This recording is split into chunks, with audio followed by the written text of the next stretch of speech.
ఈ మధ్య జోరుగా వర్షాలు పడతా ఉంది కదా, అందుకనేసి నేను ఈవినింగ్ స్నాక్స్గా ఈ కట్ బజ్జీల్ని తయారు చేస్తున్నాను. మామూలుగా అందరూ మిర్చి బజ్జీలు చేస్తుంటారు. ఈ విధంగా డిఫరెంట్గా కట్ బజ్జీల్ని తయారు చేయండి, చాలా చాలా టేస్టీగా ఉంటుంది. ఇప్పుడు ఎలా తయారు చేసుకోవాలో ఒకసారి చూసేద్దామా. ఒక గిన్నెలోకి మనం శనగపిండిని మిక్స్ చేసుకోవాలి. ఇక్కడ నేను 1/4 కిలో వరకు శనగపిండిని తీసుకుంటున్నాను. దీంతో కొంచెం సాల్ట్, అలాగే ఒక చిటికెడంతా వంట సోడా వేసుకోవాలి. ఇప్పుడు వాము కొంచెం ఇట్లా చేత్తో బాగా నలిపి వేసుకుంటే ఫ్లేవర్ అనేది చాలా బాగుంటుంది. ఇవన్నీ వేసుకొని కొంచెం కొంచెంగా నీళ్లు పోసుకుంటూ బాగా బజ్జీ పిండిలాగా మిక్స్ చేసుకోవాలి.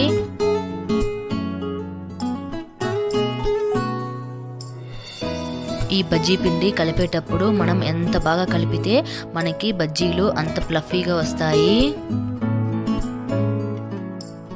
ఇప్పుడు టెస్ట్ చేస్తాను చూడండి. ఒక వేలు పెట్టి ఇట్లా ముంచి తీస్తే ఎంతవరకు మందంగా అంటుకుంటే బజ్జీ కూడా అంత మందంగా అంటుకుంటుంది. దీన్ని పక్కన పెట్టేసి ఇక్కడ బజ్జీ మిరపకాయలు తీసుకొని క్లీన్గా కడుక్కున్నాను.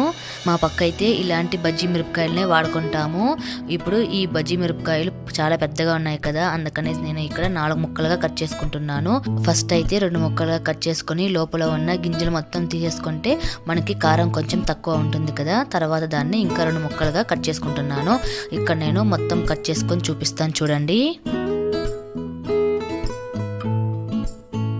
మనం కట్ బజ్జీ చేసేటప్పుడు ఇలాంటి మిరపకాయలు వాడితేనే చాలా బాగుంటుందండి. ఈ విధంగా అన్ని కట్ చేసుకున్నాం కదా. ఇప్పుడు శనగపిండితో ముంచి మనం బజ్జీలు వేసుకోవడమే. ఇక్కడైతే ఆయిల్ వేడిగా ఉంది కదా. ఇప్పుడు మనం బజ్జీ మిరపకాయలు శనగపిండిలో ముంచి వేసుకోవడమే. ఎంత పడితే అంత వేసుకుంటే సరిపోతుంది. అది చాలా ఫ్రీగా ఉడకాలి కదా, అందుకనేసి ఒకటి గుర్తు పెట్టుకోండి, మనం కట్ బజ్జీ చేసేటప్పుడు మనం ఈ బజ్జీల్ని ఫుల్గా ఫ్రై చేసుకోకూడదు. హాఫ్ బాయిల్ లాగా సగం వరకు మనం ఫ్రై చేసుకోవాలి. క్రిస్పీగా ఉండకూడదు. కొంచెం మెత్తగా ఉన్నప్పుడు తీసి పక్కన పెట్టుకోవాలి. ఇప్పుడు ఇవన్నీ ఉంది కదా, దీన్ని ఇట్లా చిన్న చిన్న ముక్కలుగా కట్ చేసుకోవాలి. చూస్తుంటే చాలా స్మూత్గా ఉంది కదా. ఈ బజ్జీలన్నిటినీ ఇట్లా చిన్న చిన్న ముక్కలుగా కట్ చేసుకొని పక్కన పెట్టుకోవాలి.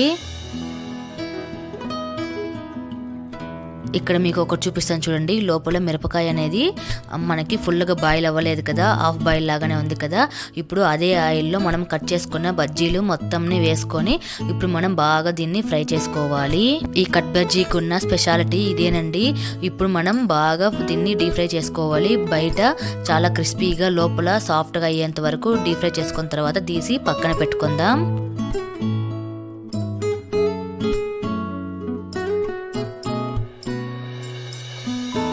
ఇప్పుడు ఈ కట్ బజ్జీలన్నిటినీ ఒక ప్లేట్లోకి మనం సర్వ్ చేసుకుందాం.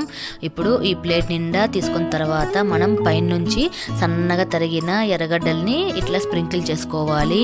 కొంచెం ఘాటుగా ఉంటుంది కాబట్టి కొంచెం ఎర్రగడ్డలు ఎక్కువనే పడుతుంది, ఎక్కువనే వేసుకోవాలి. ఇప్పుడు తర్వాత వచ్చి మనం ఈ క్యారెట్ తురుముని వేసుకోవాలి, సన్నగా తురుముకోవాలి. ఇవన్నీ గిన్నెలోకి వేసుకొని కూడా మిక్స్ చేసుకోవచ్చు. అట్లా వేసుకుంటే చాలా మెత్తగా అయిపోతుంది కదా, అందుకనేసి ఇట్లా ప్లేట్లోనే పైనుంచి చల్లుకుంటున్నాం. ఇప్పుడు కొత్తిమీర ఆకు చల్లుకున్న తర్వాత కొంచెం సాల్ట్ కొంచెం పైనుంచి వేసుకోవాలి. తర్వాత పెప్పర్ పౌడర్ చల్లుకోవాలి. ఇంకా చిటికెడంతా గరం మసాలా కూడా చల్లుకోవాలి. ఇంకా ఇప్పుడైతే టేస్ట్ కోసం ఇక్కడ నేను చాట్ మసాలాని చల్లుకుంటున్నాను. కొంచెం ఎక్కువనే చల్లుకుంటున్నాను. మీకు కారం కావాలంటే ఇంకొంచెం కారం పొడి కూడా చల్లుకోవచ్చు. ఇంకా పుల్లగా కావాలంటే ఇంకా లెమన్ జ్యూస్ కూడా కొంచెం పిండుకోవచ్చు. ఇది మీకు వద్దంటే కొంచెం స్కిప్ చేసేయచ్చండి. ఇంతేనండి, మనకి కట్ బజ్జీ రెడీ అయినట్టే. చాలా సూపర్గా ఉంటుంది.